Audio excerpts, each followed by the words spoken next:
नमस्कार, मैं नीलाभ शफा होम की साल 2016 की 17वीं फैमिली काउंसलिंग मीटिंग में आप सभी का स्वागत करता हूं। पेश है आपके सामने पिछले 15 दिनों की गतिविधियों का एक छोटा सा वीडियो। जैसा कि आपको पता है कि इस बार की फैमिली काउंसलिंग मीटिंग का टॉपिक है second stage of the treatment, यानी इलाज के दूसरे चरण। इलाज के दूसरे चरण में रोगी क्या क्या करता है ये तो आपको अब तक पता ही चल चुका है। इसी तरह शफा होम में मॉर्निंग मीटिंग से दिन की शुरुआत होती है। मॉर्निंग मीटिंग में जो सेकेंड स्टेज मेंबर होता है, जब सीनियर हो चुका होता है, तो जब वो पुलअप लेता है तो वो पुलअप के कनेक्शंस कुछ इस तरीके से देता है कि उससे दूसरे भी सीखें। वहीं मॉर्निंग मीटिंग में जब वो अपने विचार बताता है, अपने विचार व्यक्त करता है, तो उसके विचारों में एक परिपक्वता आ चुकी होती है, एक सिंसियरिटी झलकती है। Good morning family. Good morning. मेरा पुलअप है 12-20 पर इनकाउंटर बॉक्स टेढ़ा के दरकार है। आपको करना कुछ यूँ चाहिए था, इनकाउंटर बॉक्स टेढ़ा था उसे सीधा कर लेना चाहिए था। साथ ही आपके पास में ऐसा करते होंगे जैसे आप पैसा निकालने ATM गए, ATM जाके आप अपना हेलमेट ATM मशीन पे ही भुलाते हैं। तो आप इन्हीं सब चलते व्यवहारों के कारण सुंदर मालूम है।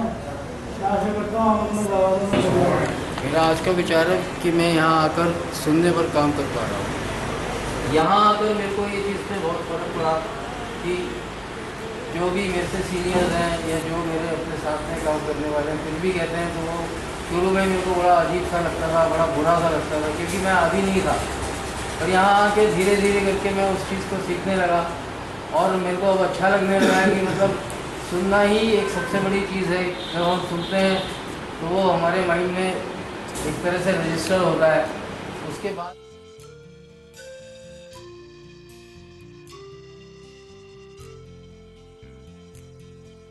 के जरा जरा कह उठा शफा शफा शफा शफा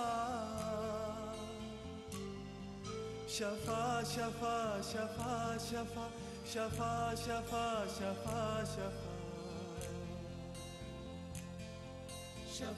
शफा शफा शफा शफा शफा शफा शफा। शफा होम में इलाज में आए रोगियों में काम के प्रति कोई जिम्मेदारी नहीं बची होती है। वो न तो स्वयं का काम कर रहे होते हैं, न ही दूसरों के प्रति कोई जिम्मेदारी लेना चाहते हैं। यही सेकेंड स्टेज की रिक्वायरमेंट है, यानी कि पहले स्वयं की जिम्मेदारी लो, फिर दूसरों के प्रति जिम्मेदारी लो। सेकेंड स्टेज में जो रेजिडेंट होता है, जो इलाज में आया हुआ रोगी होता है, वो HOD लेवल तक पहुंच चुका होता है, यानी हेड ऑफ द डिपार्टमेंट। अब उसे क्या करना होता है? अब उसे काम करवाना होता है अपने से नीचे लेवल के मेंबर से, अपने से नीचे नए रोगियों से काम करवाना। यही तो मैनेजमेंट स्किल सीखता है सेकेंड स्टेज में।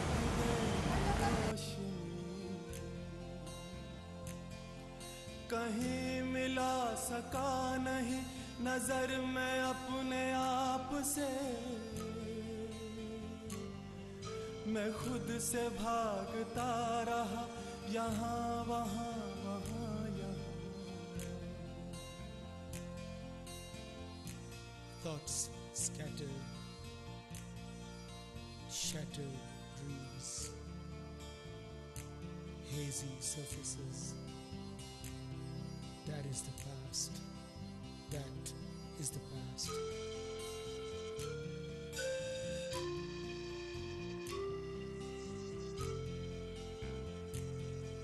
यहीं इसी जमीन पर दुआ का ये असर हुआ कि जर्रा जर्रा कह उठा। एंगर मैनेजमेंट शफा होम में एक कला है। इसके लिए एनकाउंटर सेशंस होते हैं। एनकाउंटर सेशन में वो अपने गुस्से की भावना को एक सही समय व सही तरीके से तो प्रकट करते ही हैं। वहीं जब रेजिडेंट सेकेंड स्टेज यानी दूसरे चरण में आ चुका होता है तो वह एनकाउंटर के सेशन को एक बहुत ही सही तरीके से इस्तेमाल करता है। कैसे? वह अपने गुस्से की भावना को प्रकट तो करता ही है, पर साथ ही साथ वह अपने से यंगर मेंबर को सिखाने की भावना से भी स्लिप लेता है। वो जनरली सभी भाई हमारी एनकाउंटर की प्रार्थना में जो है, हे प्रभु हम पूरी ईमानदारी से अपनी भावनाएं व्यक्त कर सके, इसमें हमारी सहायता करना। हे प्रभु, आपको देखकर बड़ा गुस्सा आता है। रोज आपको मैसेज दिया जाता है, रोज सब समझाते हैं, मॉर्निंग मीटिंग में भी समझाते हैं, आप खुद लाइट नहीं लेते हैं। आज छोटी बेल के बाद तो चाय पीते हैं, उसके बाद आप नहाते हैं, फिर बड़ी बेल जब हो जाती है, नाश्ता शुरू होता है, तब आप नीचे आते हैं। बड़ा देख के गुस्सा आता है आपको। कमल जी स्लिप है आपको, कमल जी इधर देखो, स्लिप है आपको, ये कम से कम चौथी या पाँचवीं स्लिप है मेरी। आज भी आप लेट जाए, मैंने आपको बोला यहाँ बड़ी बैल के बाद नहा रहे हो, आप मेरे को रिएक्ट करने लगे ऊपर। और पहले मैं आपकी भावनाओं की कदर करता हूँ, मेरा व्यवहार ये गलत है, आगे से मैं जैसे मैं अपने डिसऑर्गेनाइज हुआ, आगे से अपने इस व्यवहार पे काम मैं कर रहा हूँ और करता रहूँगा और भी करूँगा। शफा में इलाज में आए रोगियों में आध्यात्मिक शून्यता तो आ ही चुकी होती है। उनके मन में जो आध्यात्म की नदी बहनी चाहिए थी वह रुक चुकी होती है। उसी नदी के प्रवाह को फिर से दोहराने के लिए, फिर से बढ़ाने के लिए हमारे यहाँ ब्रह्म कुमारी सेशंस लेने आती हैं। पकड़कर द्वापर युग में ले गए। हम कैसे बन गए? बिल्कुल विकार नहीं, बिल्कुल गंदे बन गए। अब संगम युग में परमात्मा ने आकर फिर से हमें उठाया। हमें रामायण का भी पाठ करने लगे। कोई भी गीता पाठ पढ़ना शुरू कर दें तो पढ़ते पढ़ते हमारी मन बिल्कुल चेंज होने लगता है। तो ऐसे ऐसे हम जब परमात्मा की महावाक्य सुनेंगे, सुनते सुनते सुनते हमारी बुद्धि कैसी होती जाएगी? देव बुद्धि, देवताओं जैसी बुद्धि। इसलिए बिजली में लाइट कैसे आती है, सब अनुभव हो ना। जब रबड़ को उतारते हैं तार से तब जोड़ते हैं, तब लाइट आती है। वरना रबड़ जुड़ी रही और तार को जोड़ते रहो, लाइट आने वाली आएगी। और तब इस गाड़ी की हमने केयर नहीं की तो अगली बार हमें गाड़ी भी कैसे देगा? वो कंडम देगा, सेकंड हैंड देगा, किनको चलाने तो आती नहीं है। इतनी अच्छी गाड़ी को ठोक दिया। तो इस गाड़ी की हमने, इस शरीर की हमने बहुत अच्छी संभाल कर ली है।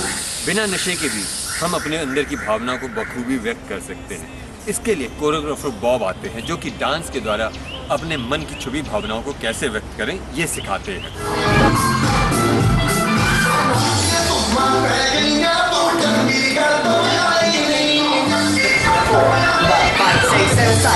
1, 2, 3, 4, 5, 6, 7, 8 और फिंगर को ऐसे करना। 1, 2, 3, 4 फिंगर। 1, 2, 3, 4 फिर उल्टी। 5, 6, 7, 8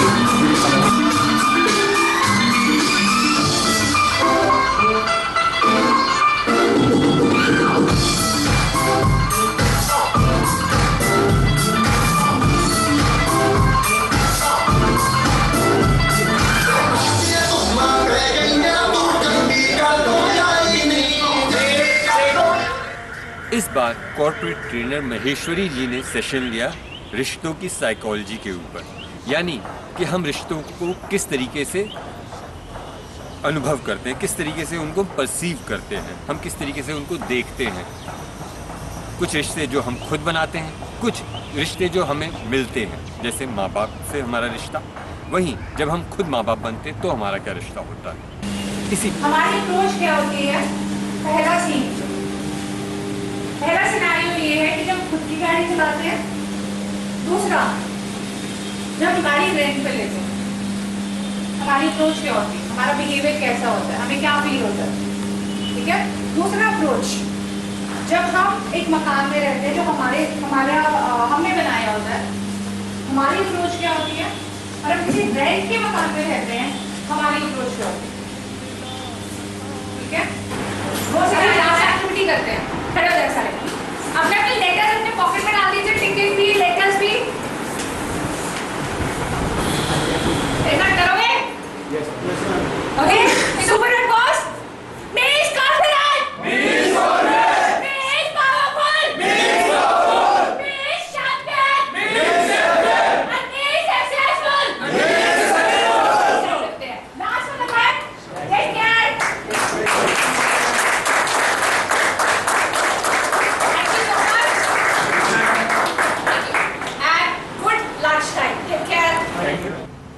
शफा होम में खुलेपन के लिए सेमिनार सेशंस कराए जाते हैं। शफा होम में इलाज में आए रोगियों ने अपने आप को बंद कर लिया होता है। वह सबसे मुंह छुपाते होते हैं, अपने अंदर की कला तो बाहर आने ही नहीं देते हैं। इसीलिए सेमिनार सेशंस होते हैं। यानी कि खुल के जियो। स्टार्ट।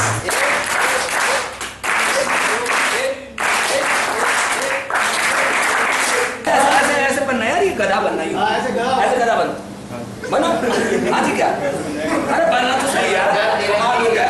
हाँ वैसे आप अब हैचू हैचू हैचू। अरे तो जा सामान करवा ले। घड़े ले लो घड़े।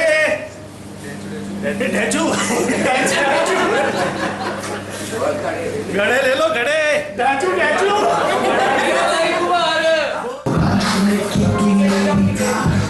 मेरे घर में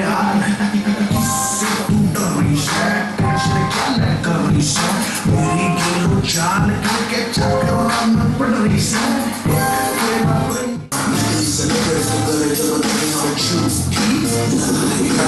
हाँ भाई क्या बनना है तेरा? कुछ नहीं यार, मुझे मतलब पता इधर ही देख में यार पता चल गया तू रखने से मुझे तो सहम हो गया। बच्चे का होगा यार माफ कर दे, गलती हो गई। क्या है निकालो छोड़ी करने की बात करो। हमारे जीवन में शिक्षकों का बहुत महत्व होता है। शिक्षक यानी स्कूली शिक्षक नहीं, शिक्षक कोई भी हो सकता है। वह माँ बाप हो सकते हैं, आपके भाई हो सकते हैं, आपके बहन हो सकते हैं, वह गुरु हो सकते हैं, कोई भी शिक्षक हो सकता है।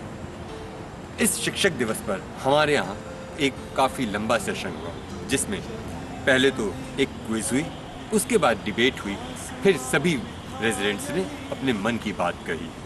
अगर अच्छा एक टीचर आपको मिले, एक अच्छा गुरु मिलता है, वो कोई भी हो सकता है। मैं ये नहीं कह रहा वो क्लास में पढ़ाने वाला हो सकता है, वो माँ भी हो सकती है। माँ हमारी पहली गुरु होती है, पिता, दोस्त, भाई, बहन, कोई भी गुरु हो सकता है जो आपको सही रास्ते पे ले जाए। आज हम टीचर्स की बात इसलिए कर रहे हैं क्योंकि टीचर्स की इम्पोर्टेंस जानने के लिए, और हर इंसान को एक अच्छा मेंटर चाहिए होता है अपनी लाइफ में, उसको सही डायरेक्शन पे। सवाल है, भारतीय सिनेमा का जनक किसे कहा जाता है? ऑप्शन साहब, ए सत्यजीत रे, बी दादा साहब फाल्के, सी Dada Saheb टोरने, D B Shantaram. Dada Saheb Phalke. Lock कर दिया जाए? आपका जवाब बिल्कुल सही है। आपको गुरु का महत्व हमारे जीवन में इसलिए है क्योंकि गुरु के बिना ज्ञान हमको मिलेगा नहीं। और सबसे पहले जब कोई बच्चा पैदा होता है तो उसके सबसे पहले गुरु उसके माता पिता होते हैं। पहले के वक्त में क्या होता था कि गुरु शिक्षा देता था अपने छात्र को कि क्या करना है तुम्हें ज़िंदगी में, कैसे आगे बढ़ना है, क्या शिक्षा प्राप्त करनी है। लेकिन आजकल का वक्त बदल गया। आजकल जो स्टूडेंट है वो खुद डिसाइड करता है उसे क्या शिक्षा लेनी है, और गुरु उसके लिए उपलब्ध होता है गूगल पे, इंटरनेट। क्या जाएंगे, क्या लगा इस पूरी एक्टिविटी से, कैसा महसूस हुआ? जी दीपक। मैम इस एक्टिविटी से ये लगा, सारे हेरन नाव में थे। हाँ। किसी का ध्यान हमने घर की तरफ नहीं किया। हाँ। और सबने जो जिसका जितना दिमाग था सबने अपने दिमाग के। आपका गया या नहीं? बाकियों का आपका गया घर की तरफ? नहीं, घर के तरफ दिमाग वैसे इसमें हेरन नाव में था, कोई याद नहीं है घर। तो ये था इन 15 दिनों की गतिविधियों का एक छोटा सा वीडियो। इसी के साथ मैं अनिल आपसे विदा लेता हूँ। मिलूंगा आपसे अगली फैमिली काउंसलिंग मीटिंग में, यानी कि 24 सितंबर को।